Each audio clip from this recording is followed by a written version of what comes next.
오늘 말씀 제목은 정통 기독교 신앙입니다. 정통 기독교 신앙이란 무엇인가? 설교를 준비할 때는 자유 위에 굳게 선 신앙, 본문의 말씀을 따라서 자유 위에 굳게 선 신앙이라 이렇게 정하고 설교를 준비하는데, 아무래도 우리 성도님들이 자유 위에 굳게 선 신앙이 뭔가를 이해하기가 조금 쉽지 않을 것 같아서 정통 기독교 신앙 이렇게 제목을 바꿨습니다. 우리가 가지고 있는 이 신앙, 기독교 신앙에 있어서 정통 신앙은 어떤 모습일까? 우리가 어떻게 신앙 생활을 하는 것이 바른 것일까요? 이것은 정통 기독교 신앙이 무엇인가에 대한 단순한 지적 호기심을 충족시키기 위한 것이 아닙니다. 정통 기독교 신앙이 무엇인가 하는 것은 우리가 하나님 보시기에 의롭게 되는 것, 그리고 지금 여기에 임하는 하나님의 나라가 우리 가운데 임하는 것, 이것을 결정하는 것입니다. 그러니까 저나 여러분이 다 같이 하나님을 믿고 신앙생활을 하는데 기독교 정통신앙을 가져야만 그 신앙을 통해서 우리가 의로워지고 하나님의 나라를 맛볼 수 있는데, 정통이 아닌 사이비 신앙을 갖게 되면 의로워질 수도 없고 하나님 나라를 맛볼 수도 없다라는 거예요. 그러니까 오늘 우리가 보고자 하는 이 말씀은 굉장히 중요한 주제라는 것을 알 수가 있는 거죠. 본문 1절을 보면 갈라디아 교회를 향해 성령께서 하시는 말씀을 보게 됩니다. 그리스도께서 우리를 자유롭게 하려고 자유를 주셨으니 그러므로 굳건하게 서서 다시는 종의 멍에를 매지 말라. 예수님이 우리에게 자유를 주셨기 때문에 그 자유 위에 굳게 서서 하나님을 섬겨야지 종의 멍에를 매서는 안 된다라는 겁니다. 이 말씀을 통해 우리는 두 가지 사실을 깨닫게 되는데, 하나는 그리스도인은 자칫 종의 멍에를 메고 신앙생활을 할 수 있다라는 것입니다. 그러니까 사이비 신앙을 갖고 있으면서 그것이 진짜인 줄, 그리고 구원받을 줄, 천국에 들어갈 줄 알고 그렇게 속아서 정통신앙이 아닌 사이비 신앙을 가질 수 있다는 거예요. 그거를 종의 멍에를 맨다라고 지금 말하고 있습니다. 종의 멍에를 맨다는 것은 무슨 뜻일까요? 왜 종의 멍에를 매지 말라고 하는 것일까요? 종의 멍에를 매게 되면 무슨 일이 벌어지기에 성령께서는 다시는 종의 멍에를 매지 말라고 그렇게 하는 것일까요? 우리가 오늘 알고자 하는 것이 바로 이 부분입니다. 종의 멍에를 맨다는 것은 무엇인가? 의에 이루지도 못하고 예수님을 믿어도 천국을 누리지 못하는 이 사이비성 신앙은 어떤 모습인가? 그러니까 사도 바울이 갈라디아서에서 공격하고 경계하는 그 잘못된 신앙의 형태는 과연 무엇인가? 이거를 말하고 있고, 그 다음에 또 한 가지는 그리스도인은 종의 멍에를 매서는 안 되고 자유 위에 굳게 서라고 하는데, 자유 위에 선 신앙은 어떤 것을 말하는가? 어떻게 신앙생활하는 것이 자유 위에 서 있는 것일까? 이를 통해서 우리는 지금 내가 가지고 있는 이 신앙생활이 과연 자유 위에 굳게 선 신앙인지 종의 멍에를 메고 하나님을 섬기는 것인지를 분별할 수 있습니다. 다른 말로 말하면은 내 신앙이 정통인가 사이비인가, 이거를 분별할 수가 있다는 겁니다. 지난 시간에도 말씀드렸습니다. 그리고 계속 갈라디아서에서는 이 주제로 지금 말씀하고 있는데, 종의 멍에를 매지 말라고 하는데도 불구하고 사도시대나 기독교 역사에나 지금의 교회 안에 여러 그리스도인들 중에서는 종의 멍에를 메고 하나님을 섬기는 이들이 굉장히 많다는 것이에요. 절반 정도가 되면은 그래도 다행일 수 있겠지만 사실은 절반 그 이상으로 굉장히 종의 멍에를 맨 채로 하나님을 섬기는 이들이 많다라는 겁니다. 그러면 종의 멍에를 맨 신앙은 과연 무엇을 말하는 걸까요? 이 종의 멍에를 맨다는 것은 갈라디아 교회에 가만히 들어온 형제들이 가지고 있는 신앙이고, 그 가만히 들어온 그 형제들, 그 교사들이 갈라디아 사람들에게 가르치고 유도하는 형태의 신앙이에요. 그러니까 그들의 정체가 누구이며 그들의 주장이 무엇인가를 확실히 알면 종의 멍에를 맨다는 것이 무엇을 의미하고 우리가 피해야 할 신앙의 형태가 어떤 것인가를 알 수 있다는 겁니다. 몇 가지 주장이 있는데, 먼저 교부 및 종교개혁자들의 견해에 있습니다. 교부라는 그 사람들은 기독교 그 초기 역사에서 사도가 있고 속사도가 있고 그 다음에 이 교부들이 등장을 했습니다. 교부는 그 교회 교자에다가 아버지 부자예요. 교부인데 여기에 속하는 사람들이 이제 그 바실리우스라든지 안토니라든지 또 어거스틴이라든지 크리소스톰이라든지 이런 교부들이 굉장히 많습니다. 그러니까 그 세상에 대해서는 기독교 교리를 변증하고 또 교회 안의 성도들은 이단에 대처해서 바른 신앙을 갖도록 지도하는 그 위치에 선 훌륭한 분들이에요. 그리고 종교개혁자들은 루터나 칼빈 같은 사람들이죠. 그러니까 이 교부나 종교개혁자들은 갈라디아 교회에 들어온 이 거짓 교사들의 정체는 유대 그리스도인들 중에 유대주의자, 율법주의자들이다라고 주장을 했어요. 그러니까 유대인들 중에 예수님을 메시아로 믿는 사람들이 있었는데, 그 유대인들 중에 예수를 메시아로 믿는 사람들 중에 구약 시대부터 전해져 내려오는 율법을 철저히 지켜야 된다라고 믿는 사람들이 바로 갈라디아 교회에 가만히 들어온 그 교사들과 관련이 있다, 이렇게 주장한다는 겁니다. 교부들과 종교개혁자들이.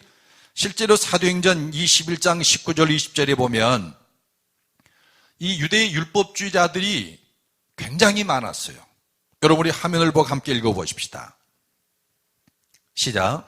바울이 무난하고 하나님이 자기의 사역으로 말미암아 이방 가운데서 하신 일을 낱낱이 말하니 그들이 듣고 하나님께 영광을 돌리고 바울더러 이르되, 형제여, 그대도 보는 바에 유대인 중에 믿는 자 수만 명이 있으니 다 율법의 열성을 가진 자라.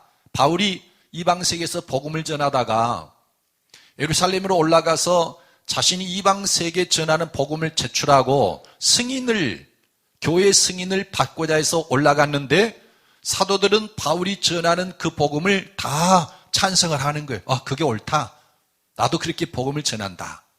그런데 문제는 그 유대인들 중에 예수님을 믿는 사람들이 있는데, 예수님을 믿으면서도 아주 율법에 대해서 열심을 내는 사람들이 수만 명이 있다, 그런 거예요. 그러니까 바울 사도가 이방에 복음을 전하러 다니는데 이 유대 율법주의자들이 생각해 보니까 바울이 전하는 복음이 뭔가 좀 미심쩍어요. 뭔가 부족한 것 같아요. 그래서 갈라디아까지 가서 그 교사들이 자기들이 믿는 바를 가르친 것이다. 그래서 유대 율법주의자가 바로 갈라디아 교회에 가만히 들어온 거짓 교사들이다, 이렇게 생각하는 것이 교부들과 종교개혁자들이고, 16세기 종교개혁이 일어날 때까지도 이것은 일반적인 의견이었다라는 겁니다. 그래서 마르틴 루터는 바울 사도가 2장 16절에서 그 유대 율법주의들을 향해서 사람이 의롭게 되는 것은 율법의 행위로 말미암는 것이 아니요 오직 그리스도 예수를 믿음으로 말미암는 것이다, 이렇게 말했다는 거예요. 그리고 마르틴 루터는 그것을 토대로 해서 사람이 자기 열심으로 율법을 지켜서 의롭게 되는 게 아니라 예수님의 믿음으로 의롭게 되는데, 예수님 믿을 때 나의 죄가 예수님께 전가되고 예수님의 의가 나에게 전가돼서 값없이 죄사함 받고 하나님 보실 때 의가 나를 딱 덮고 있기 때문에 의롭게 보여진다. 그래서 이신칭의 교리를 확립하게 되었어요. 저는 이것이 잘못된 거라고 누차 말씀을 드렸죠. 이것이 종의 멍에를 맨 신앙이다라는 거예요. 예수님을 메시아로 믿지만 율법을 지키는 그것이 바로 종의 멍에를 매는 것이다. 율법을 행함으로 의롭다함을 얻는 것이다. 이것이 종의 멍에를 매는 것이고 사이비 신앙이다. 이런 주장입니다. 그 다음에 또 하나는 이 갈라디아 교회에 들어온 가만히 들은 교사들의 정체는 누구냐? 위선적인 그리스도인이라는 주장이 있어요. 숭실대학교 권영경 교수가 갈라디아서 어떻게 읽을 것인가 라는 책을 썼는데 그 권 교수는 이렇게 주장을 합니다. 갈라디아 교인들은 교사들의 가르침을 받아들여 할례를 행하고 절기를 지켰다. 그들은 할례를 행하고 절기를 지킴으로 이것은 하나님의 백성의 표지들이에요. 할례를 행했다. 하나님의 백성인 표시예요. 절기를 지킨다. 안식일을 지킨다. 이거는 하나님의 백성들이 하는 행위인 거예요. 그래서 그들은 할례를 행하고 절기를 지킴으로써 우리는 구원받은 하나님의 백성이라는 자부심과 구원의 확신을 갖고 있었다. 그러나 갈라디아 교회 성도들은 구원의 확신을 갖고는 있었지만 그리스도인다운 삶을 살지는 않았다. 그래서 가만히 들은 교사들은 바로 그 위선적인 그리스도인을 가리키는 것이고 이들의 영향을 받은 갈라디아 교회가 위선적인 그리스도인의 모습으로 가고 있었기 때문에 바울 사도가 갈라디아서를 쓴 것이다. 이렇게 주장을 해요. 그러니까 할례를 행하고 절기를 지키지만 삶은 엉망이다. 그런데 저는 이것이 결코 옳다고 보지를 않고 현대교회의 그 문제점을 지나치게 의식하고 갈라디아서를 그렇게 해석한 것이 아닌가 그런 생각이 들어요. 오늘날에 위선적 그리스도인들이 많잖아요. 저는 아니라고요. 모릅니다. 위선적인 그리스도인이 참 많아요. 예수님을 믿는데 세상 사람들과 구별이 안 되는 삶이 그대로 드러내는 모습들이 너무나 많잖아요. 그리스도인들에게서. 바로 그런 사람들을 경계하는 것이 이 갈라디아서다. 메시아닉 교회의 주장이 있는데 약 10년 전입니다. 미국 뉴욕에 사시는 어떤 집사님 저에게 메일을 보내와서 목사님 이것을 좀 분별해 주십시오. 그러니까 자기 주변에 이제 그 존경하는 목사님들이 메시아닉 교회가 잘못됐다고 이제 하니까 이제 저더러 이것이 잘못된 건지 올바른 것인지 자기 생각할 때는 올바른 건데 사람들이 그러니까 좀 분별해 달라는 그런 목적이었었던 거예요. 그러면서 자기는 예수님을 그리스도로 살아계신 하나님이라고 하나님의 아들이라고 믿고 있다. 그래서 구원은 오직 예수 그리스도를 믿음으로 말미암는다는 것도 믿는다. 그런데 자기가 구약의 유월절이나 여러 절기를 직접 지켜보고 유대인들과 교류를 하면서 직접 지키고 구약의 율법을 이렇게 읽으면서 그 안에 있는 새로운 은혜를 깨닫게 되었다. 그러면서 구원은 예수님을 믿음으로 은혜로 받는 것은 사실이지만 교회가 대붕을 일으키고 교회에서 대붕이 일어나고 요한계시록 된 마지막 그 대추수를 이루기 위해서는 우리가 구약의 절기를 지키고 율법으로 돌아가야 된다. 저는 이렇게 믿습니다. 그러는 거예요. 근데 이분의 신앙이 얼마나 열렬하고 뜨거운지. 왜냐하면 예수님을 믿고 구약에 있는 율법의 계명들을 철저히 지키니까 얼마나 경건해 보이고 뜨겁습니까? 자기는 이것이 마지막에 있을 대붕과 대추수의 전제 조건이라는 거예요. 구원과는 관계가 없지만. 근데 저는 교부들과 종교개혁자들 그리고 위선적인 그리스도인이라는 주장들, 메시아닉 교회 이런 것을 보면서 이분들은 갈라디아서의 핵심을 짚은 것이 아니다. 그 어떤 사이에 있는 거예요. 제 생각은 그렇습니다. 갈라디아 교회에 가만히 들은 교사들과 그들의 가르침을 따라 요동하고 있는 갈라디아 교회의 문제점이 어떤 것인가? 세 가지로 나눠서 설명을 드린다면, 첫째로 그들은 예수님을 메시아로 믿었어요. 그리스도로 믿었다는 거죠. 갈라디아 교회에 사도 바울이 전한 것도 그랬고, 그 교사들도 마찬가지입니다. 예수님을 메시아로 믿었다. 그래서 구원은 오직 그리스도를 믿음으로 말미암는다고 믿었습니다. 그런데 이 갈라디아서 읽어보면 이 교사들을 가만히 들어온 형제라고 부르는 걸 보면은 그들도 예수님을 메시아로 믿었다는 걸 알 수 있지 않습니까? 그래서 이 갈라디아 교회에 들어온 그 거짓 교사들, 그리고 갈라디아 교회 성도들이 그들의 영향을 받아서 변질되는 그 신앙은 어떤 형태였냐면은 예수님을 메시아로 고백을 했고 율법의 행위로 의롭다함을 얻는 것을 부정했다라는 거예요. 절대로 그들은 율법의 행위로 의롭다함을 얻는다고 생각을 하지 않았다는 거예요. 예수를 믿음으로 의롭다함을 얻는다, 구원을 받는다, 이렇게 믿었다는 거예요. 이제 제 주장은 나중에 점점 더 정체가 드러나겠지만, 그 다음에 두 번째로는 그들은 율법의 행위로 의롭다함을 얻는다고 가르치는 것은 아니었지만 율법에 따라 율법의 그 몇몇 특정한 계명을 지킬 것을 요구했어요. 예를 들면 할례를 행해야 된다, 절기를 지켜야 된다. 이거는 이방인들도 유대인이라면은 당연히 하는 것으로 여겨졌던 할례 혹은 안식일이나 절기를 지켜야 된다고 하는 그 유대인의 표지 그 몇 개는 그건 지켜야 된다라고 주장을 했다는 거예요.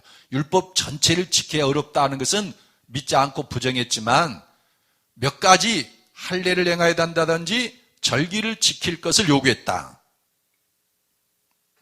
그 다음에 세 번째로 권 교수가 주장한 것처럼 그 교사들은 위선적인 그리스도인이라고 하는 것은 무리다라는 거예요. 그들 역시 신실한 믿음을 가진 자들이었고 그 믿음에다가 아까 말씀드린 당시 유대계의 표지였던 할례나 절기 등을 지킬 것을 요구했을 뿐이다라는 거예요.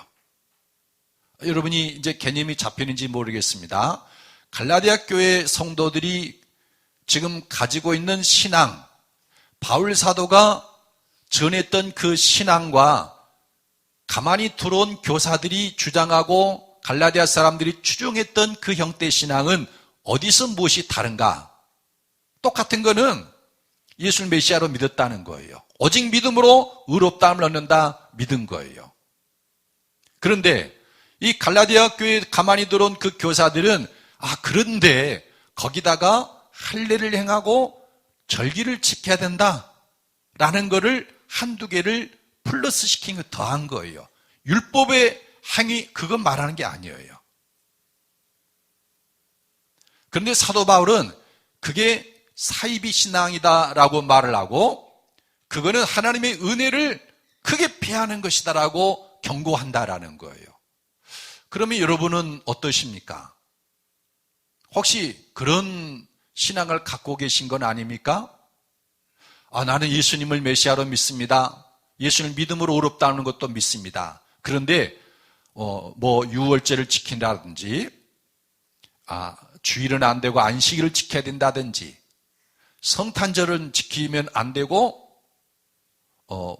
수전절을 지켜야 된다든지 이런 식으로 한 가지, 두 가지 혹은 서너 가지를 지켜야 된다라고 하나님의 백성은 지켜야 된다라고 믿는 그런 형태의 신앙이다라는 겁니다. 아주 열심도 있어요. 위선적인 그리스도인이 아닙니다. 사도 바울이 경계한 신앙이 바로 그런 형태인데 여러분 5장 1절로 4절을 우리 함께 읽어보십시다. 5장 1절로 4절의 말씀 시작. 그리스도께서 우리를 자유롭게 하려고 자유를 주셨으니 그러므로 굳건하게 서서 다시는 종의 멍에를 매지 말라. 보라 나 바울은 너희에게 말하노니 너희가 만일 할례를 받으면 그리스도께서 너희에게 아무 유익이 없으리라. 내가 할례를 받는 각 사람에게 다시 증언하노니 그는 율법 전체를 행할 의무를 가진 자라. 율법 안에서 의롭다함을 얻으려 하는 너희는 그리스도에게서 끊어지고 은혜에서 떨어진 자로다. 지금 사도 바울은 갈라디아 교회 성도들이 그 교사들의 가르침을 받아서 할례를 행하는 그것 하나를 문제 삼아 말합니다. 2절을 보면 보라나 바울은 너희에게 말하노니 너희가 만일 할례를 받으면 그리스도께서 너희에게 아무 유익이 없으리라. 할례를 받으면 그리스도께서 너에게 아무 유익이 없다라는 겁니다. 그러니까 할례를 받는다고 사람이 의로워지는 것 아니고 할례를 안 받는다고 의롭다를 받는 것도 아니에요. 그러니까 할례나 무할례는 아무것도 아닌 거예요.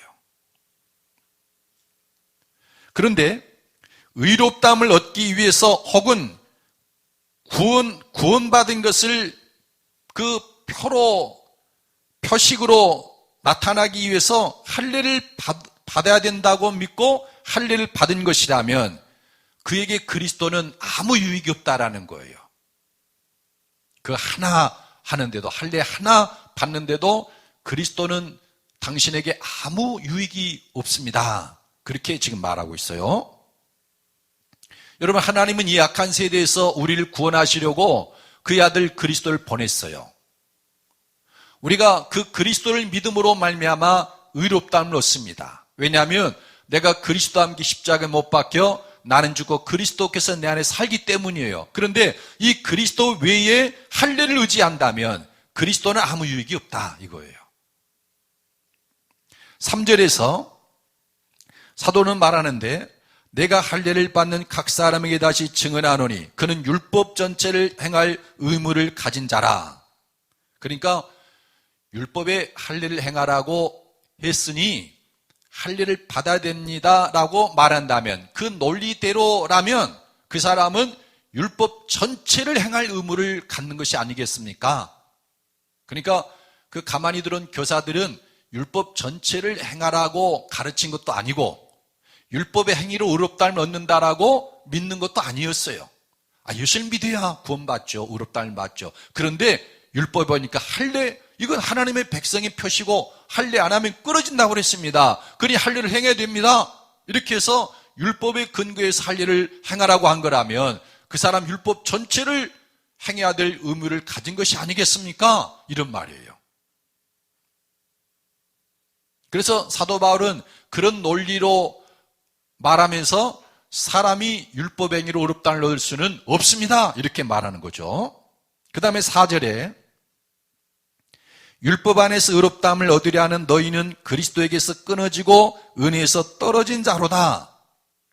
그러니까 할례를 행함을 통해서 율법 전체를 행할 의무를 지게 된 그 사람은 율법의 행위로 의롭다함을 얻는다고 하면 굳이 예수님이 뭐 때문에 십자가에서 죽어야 될 필요가 있겠습니까? 그런 말이에요. 그래서 만일에 그 사람이 할례를 행한다고 하면 그리스도에게서 그 사람은 끊어진 거고 은혜에서 떨어진 자입니다. 할례 그거 하나 행했다고, 절기 그거 하나 지킨다고, 구원을 위해서 의롭다함을 얻기 위해서 할례를 행하고 절기를 지켜야 되는 것이라면 그 사람은 그리스도에서 끊어진 거고 은혜에서 떨어진 자입니다. 그러니까 이것은 사이비 신앙이라는 거예요. 사이비 신앙. 그러니까 종이 먹이를 맨다는 것은 율법의 행위로 의롭다함을 얻고자 하는 것, 그것뿐만 아니라 예수 그리스도를 믿는 믿음에 율법에 근거한 뭔가 하나 혹은 둘 선엇을 더하는 것, 이게 율법의 그 멍에를 종의 멍에를 매는 것이고 사이비 신앙이고 의롭다함을 얻을 수도 없고 구원을 받을 수도 없고 그리스도에서 끊어진 것이고 은혜에서 떨어진 것이다.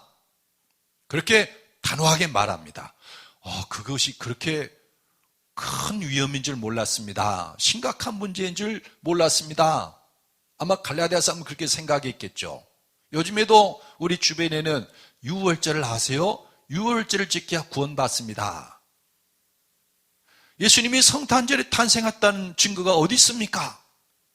그러면서 성탄절은 무슨 사이비성이니 어쩌냐고 그러면서 특정한 날을 지킬 것을 요구하는 사람들이 있어요. 이런 형태의 신앙을 지금 말하는 겁니다. 그렇다면 정통 기독교 신앙은 어떤 것일까요? 사도 바울은 갈라디아 교회 성도들이 지금 취하고 있는 그 신앙 형태가 매우 위험하다는 것을 지적하고 정통 기독교 신앙이 무엇인가를 말합니다. 여러분 5절과 6절을 읽어보십시다. 시작. 우리가 성령으로 믿음을 따라 의의 소망을 기다리노니 그리스도 예수 안에서는 할례나 무할례나 효력이 없으되 사랑으로서 역사하는 믿음뿐이니라. 이 두 구절이 우리 기독교의 신앙, 그 정통신앙이 무엇인가를 잘 보여줘요. 근데 조금 이해하기 어렵죠. 우리가 성령으로 믿음을 따라 의의 소망을 기다리노니 그리스도 예수 안에서는 할례나 무할례나 효력이 없으되 사랑으로서 역사하는 믿음뿐이니라. 다 아는 글자고 읽어봐도 그냥 다 알겠는데 이게 개념으로 정리가 잘 안 되죠. 그래서 제가 이것을 세 가지로 풀어서 좀 설명을 드리겠습니다. 그러니까 기독교 정통신앙은 첫째로 하나님이 나를 의롭게 한다는 믿음을 갖는 것이에요. 하나님이 나를 의롭게 하신다. 구체적으로 말하면 하나님이 복음의 능력으로 나를 의롭게 하신다. 갈라디아서 2장 20절에 바울 사도가 복음의 내용을 말했죠. 내가 그리스도와 함께 십자가에 못 박혔나니 그런즉 이제는 내가 산 것이 아니요 그리스도께서 내 안에 사시는 것이다. 이 복음의 능력으로 하나님이 나를 그리스도와 함께 십자가에 못 박았고 하나님께서 나를 그리스도와 함께 십자가에 못 박음으로 나는 죽게 하고 하나님께서 나를 죽게 하는 대신 그리스도로 성령으로 내 안에 살게 하심을 통해서 그 그리스도로 인해서 성령으로 인해서 복음의 능력으로 나를 의롭게 해 나가신다. 이게 기독교 그 정통신앙의 첫 번째 요소다라는 거예요. 그런데 사람들은 자기가 율법을 읽고 그 율법에 기록된 계명들을 자기 힘으로 자기 노력으로 지켜가려고 하는 겁니다. 이거는 뭘 말합니까? 그 의가 나에게서 나오는 것으로 착각을 하는 거예요. 근데 갈라디아 교회 성도 그 가만히 들은 사람들 혹은 율법주의자들은 의가 자기에게서 나가는 걸로 생각하는 겁니다. 그래서 사도 바울은 로마서에서 그런 형태의 의를 자기의라고 했고 하나님이 복음의 능력으로 나를 의롭게 하는 것을 하나님의 의라고 말을 합니다. 유대인들의 어리석음이 하나님의 의를 모르고 자기를 세우려고 힘써 하나님의 의에 복종하지 않은 거예요. 근데 오늘날에도 그리스도인들 중에는 예수를 믿어요. 그리고 나서 자기 노력으로 성경 말씀대로 살려고 예를 쓰는 겁니다. 이건 사이비 신앙이에요. 정통신앙은 하나님이 나를 의롭게 하신다. 이걸 믿는 거예요. 기독교 정통신앙의 둘째 요소는 성령을 따라 행하는 것입니다. 그러니까 복음을 믿을 때 예수 믿을 때 하나님 우리 안에 그의 영인 성령을 부어주시는데 이 성령님을 따라서 살아간다라는 겁니다. 그런데 사람들은 자기 육체로 살아가요. 자기 육체로. 성경을 읽고 하나님 말씀을 떠올리면서 내가 왜 이렇게 살았을까? 이렇게 살아야지. 자기 육체로 사는 거예요.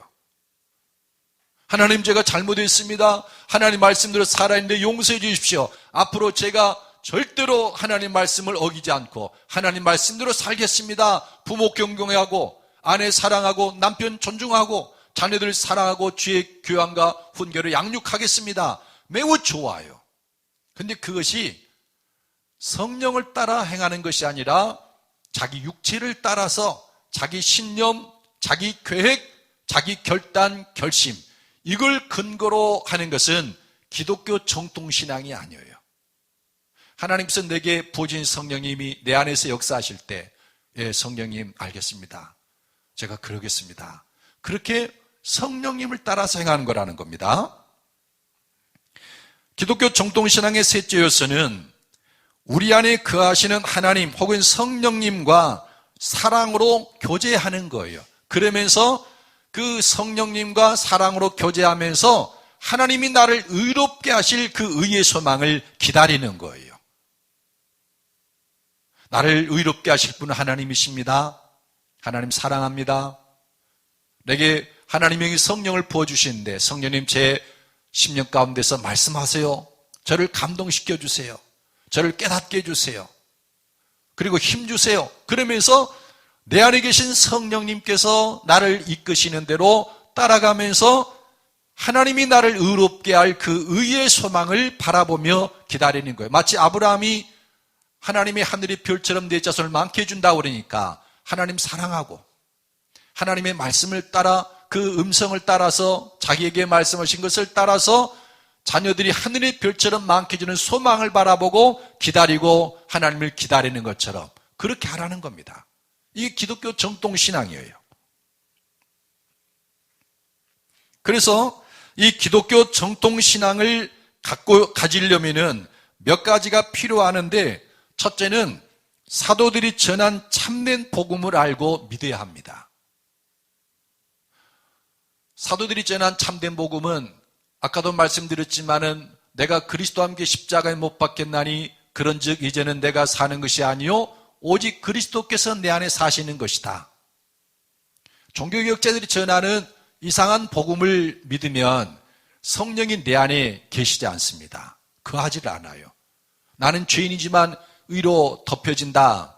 그러니 죄로 얼룩진 심령 속에 어떻게 성령님께서 거하시겠습니까? 사도들이 전한 복음처럼 나는 죽고 그리스도께서 내 안에 사십니다. 이 복음을 믿고 확고하게 붙잡으면 하나님이 그 믿음을 따라서 성령을 부어주시니까 이 성령님과 사귐이 가능하게 되어지는 거예요. 잘못된 복음을 믿으면 성삼위 하나님이 내 안에 임하시는 것이 차후의 일이에요. 또 다른 노력이 필요해요. 근데 이 복음을 믿기만 하면은 하나님이 성령을 우리 안에 보내주시고 그리스도께서 내 안에 거하시니까 친밀한 사귐 교제가 가능해져. 그래서 사도들이 전한 복음을 확실히 알고 믿어야 되는 거예요. 그 다음에 두 번째로는 지혜와 계시형을 구해야 됩니다. 성령님은 다양한 역할을 하셔요. 우리 안에 오시면 우리를 거듭나게도 하고 우리의 마음을 깨끗하게도 하고 하나님의 뜻을 계시해서 우리를 하나님의 뜻대로 인도하기도 합니다. 그런데 성령님의 또 다른 역할이 어떤 것이냐면은 하나님을 알게 하는 거예요. 인격적인 알미죠. 그래서 사도 바울은 에베소 교회를 향해서 에베소 1장 17절에 보면은 성도들, 에베소 교회를 향해서 그렇게 기도를 해요. 우리 주 예수 그리스도의 하나님 영광의 아버지께서 지혜와 계시형을 너희에게 주사 하나님을 알게 하시고 그런 기도를 해요. 에베소 교회를 향해서 하나님, 저 에베소 교회 성도들에게 지혜와 계시형을 부어주십시오. 그래서 하나님을 알게 해주십시오. 여러분, 에베소 교회 성도들 하나님을 모르는 사람 아무도 없습니다. 다 들어서 알아요. 그런데 그런 아는 것 말고 하나님을 인격적으로 만나서 아는 그 알을 말하는 거예요. 그래서 사귐의 관계로 들어가고 사랑의 관계로 빠져드는 거죠. 그리고 한 가지, 자신을 주님께 내어드려야 됩니다. 그러니까 인생의 주도권을 내가 휘어잡고 내 마음대로 내 육체가 원하는 대로 해서는 의의 소망은 결코 이루어지지 않아요. 바울 사도가 말한 것처럼 내가 그리스도와 함께 십자가에 못 박혔나니 그런지에는 내가 사는 것이 아니 오직 그리스도께서 내 안에 사신 것이다. 그랬으면 우리는 내 안에 사시는 그 예수를 믿음으로 사는 거예요. 내가 중심이 돼서 하나님의 뜻을 실천하고 그런 게 아니라 예수님 나의 주가 되십시오. 말씀하시면 제가 듣겠습니다. 이건 자기를 그리스도께 내어드리는 거예요. 그래서 예수님이 누구든지 나를 따르려거든 자기 십자가를 지고 자기를 부인하고 나를 따를 것이니라 그랬어요. 그것이 이 말입니다. 우리가 이렇게 신앙생활을 할 때 나를 의롭게 하고 나를 구원해 줄 분은 하나님이시다. 그 믿음을 가지고 내 육체를 의지해서 하나님을 섬기는 게 아니라 내 안에 부신 성령을 고요히 따르는 거예요. 그러면서 하나님이 나를 의롭게 하실 소망을 기다리면서 성령님을 따라 묵묵히 행하는 그 신앙. 그럴 때 이 사람 속에는 의가 실제로 나타나요. 다 변화된다는 겁니다. 변화되지 않을 사람이 한 명도 없어요. 어떻게 악한 일을 할 수가 있겠습니까? 그리고 그 사람의 삶에 하나님의 나라가 힘있게 임해요. 이게 기독교 정통신앙이라는 겁니다.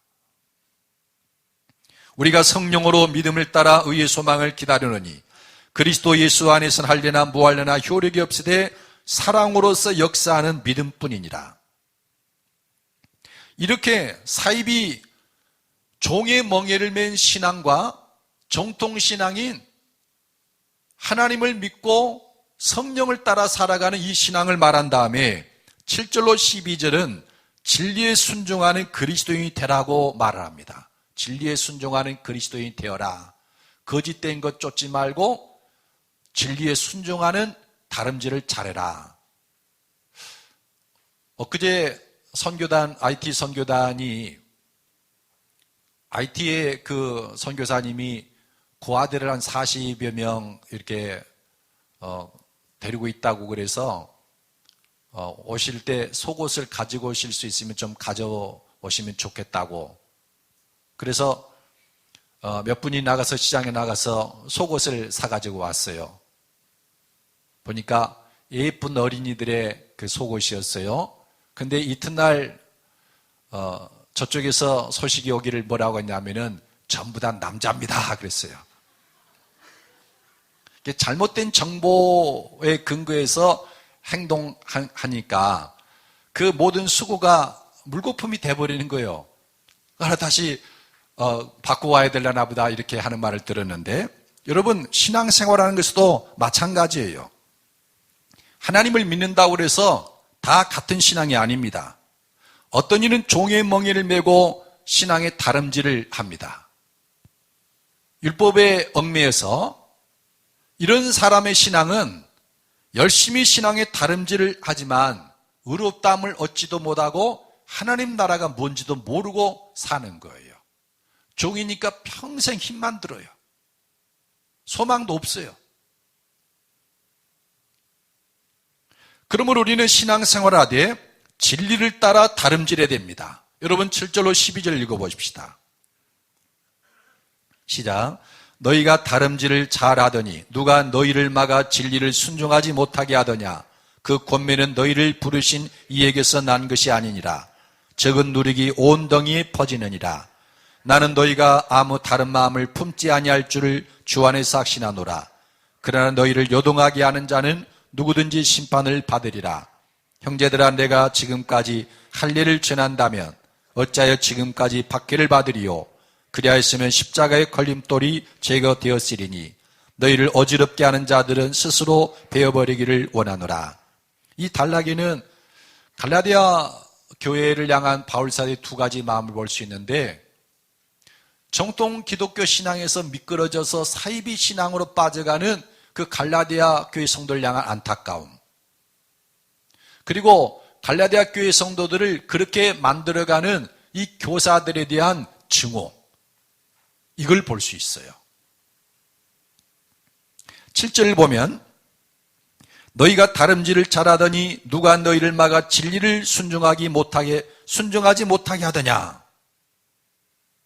그러니까 다름질을 잘 하더니 그 다름질에 지금 중단돼 버리고 엉뚱한 새길로 빠져가는 이걸 바라보면서 얼마나 마음이 안타까운지, 그리고 그들을 그렇게 만드는 그 사람들에 대한 증오, 누가 너희를 그렇게 하더냐.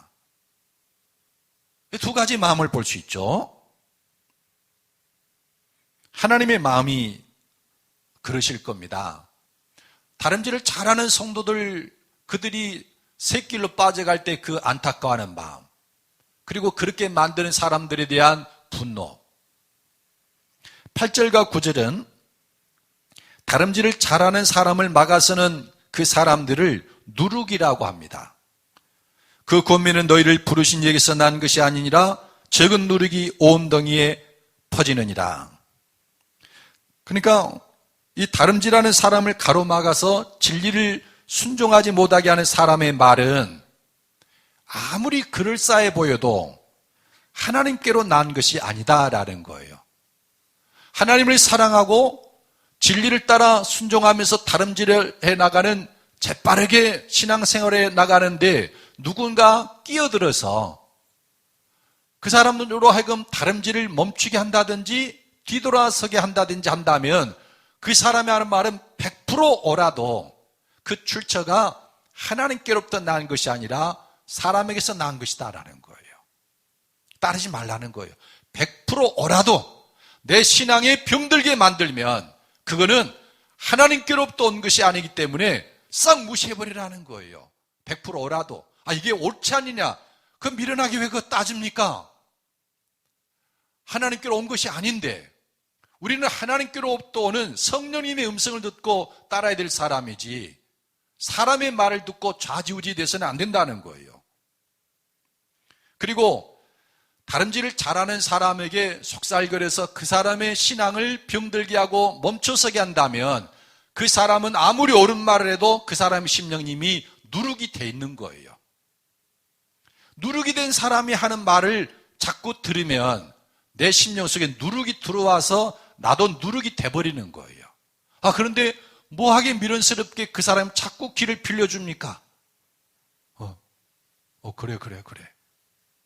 그러면서 자기 심령이 누룩이 되고 주를 향해서 다름질을 하던 그 열심이 갑자기 식어져 버리고 교회에 대한 사랑과 복음에 대한 열정이 푹 꺼져 버리는 거예요. 그 사람이 하는 말이 100% 옳지라도. 그런데 100% 옳은 게 어디가 있습니까? 자기 입장에서 자기 나름대로 해석한 것이지. 10절은 진리를 순종하는 다름질을 멈춘 성도에 대한 연민과 그 성도의 다름질을 멈추게 한 사람에 대한 분노를 다시 봅니다. 나는 너희가 아무 다른 마음을 품지 아니할 줄을 주 안에서 확신하노라. 그러나 너희를 요동하게 하는 자는 누구든지 심판을 받으리라. 누룩으로부터 듣는 말을 들어서 누룩으로 될 수밖에 없는데 그래도 사도 바울은 죽어가는 애 부둥켜 안고 살아나기를 바라는 것처럼 나는 여러분이 다른 마음을 품지 않을 것을 확신합니다. 진짜로 그렇게 될지 어쩔지도 불확실해요. 그만큼 안타까운 거예요. 나는 여러분이 다른 마음을 품지 않은 것을 확신합니다. 그러면서 여러분을 다름질하는 것을 가로막은 그 사람들에게는 하나님의 심판이 있을 겁니다. 얼마나 미우면. 여러분 영혼을 사랑하고 하나님 나라를 갈망하는 사람들은 자기 옆에 어떤 성도의 신앙을 병들게 하는 사람을 보면은 원수처럼 보이는 거예요. 원수? 사탄의 앞잡이로 보여요. 근데 사람들은 그걸 잘 몰라요. 근데 하나님을 사랑하고 영혼을 사랑하고 하나님 나라를 확장을 갈망하는 사람들은 그게 분노가 일어나는 거예요. 병들게 하는 사람을 바라보면.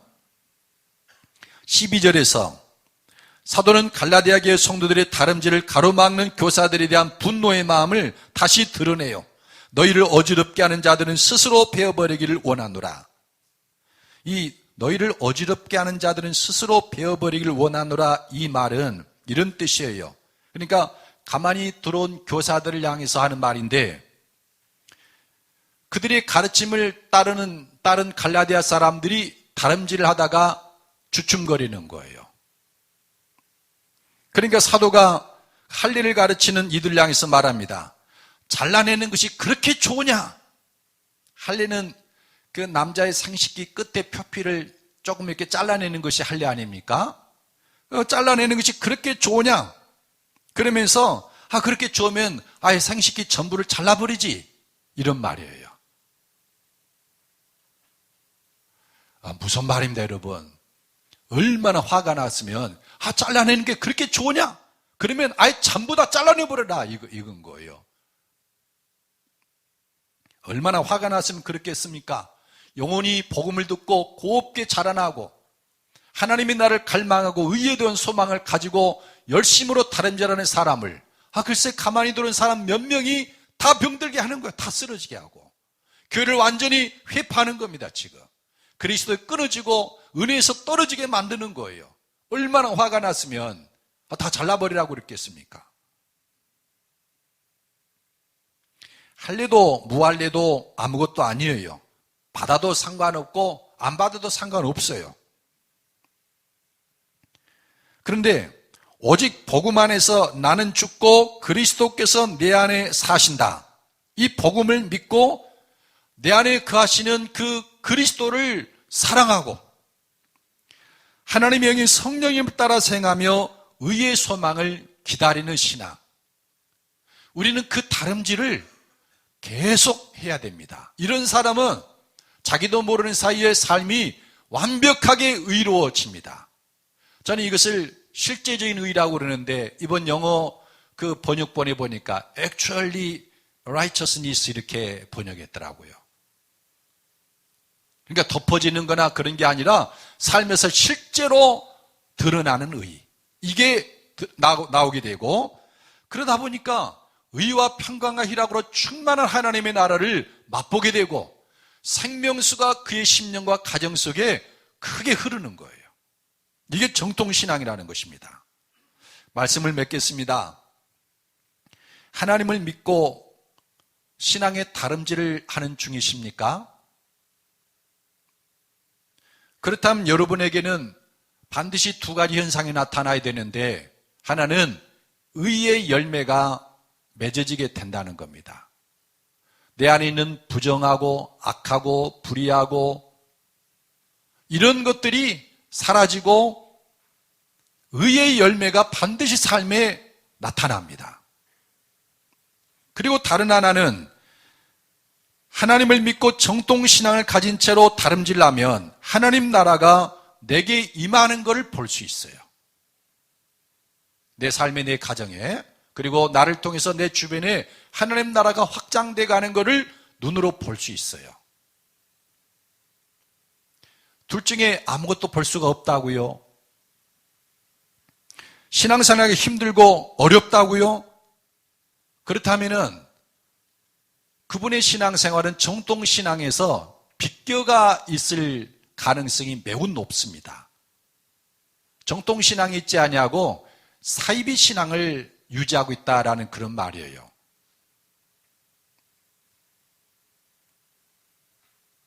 누군가 당신에게 끼어들어서 당신의 다름질을 가로막고 진리를 순종하지 못하게 하는 것은 혹시 아닌가요?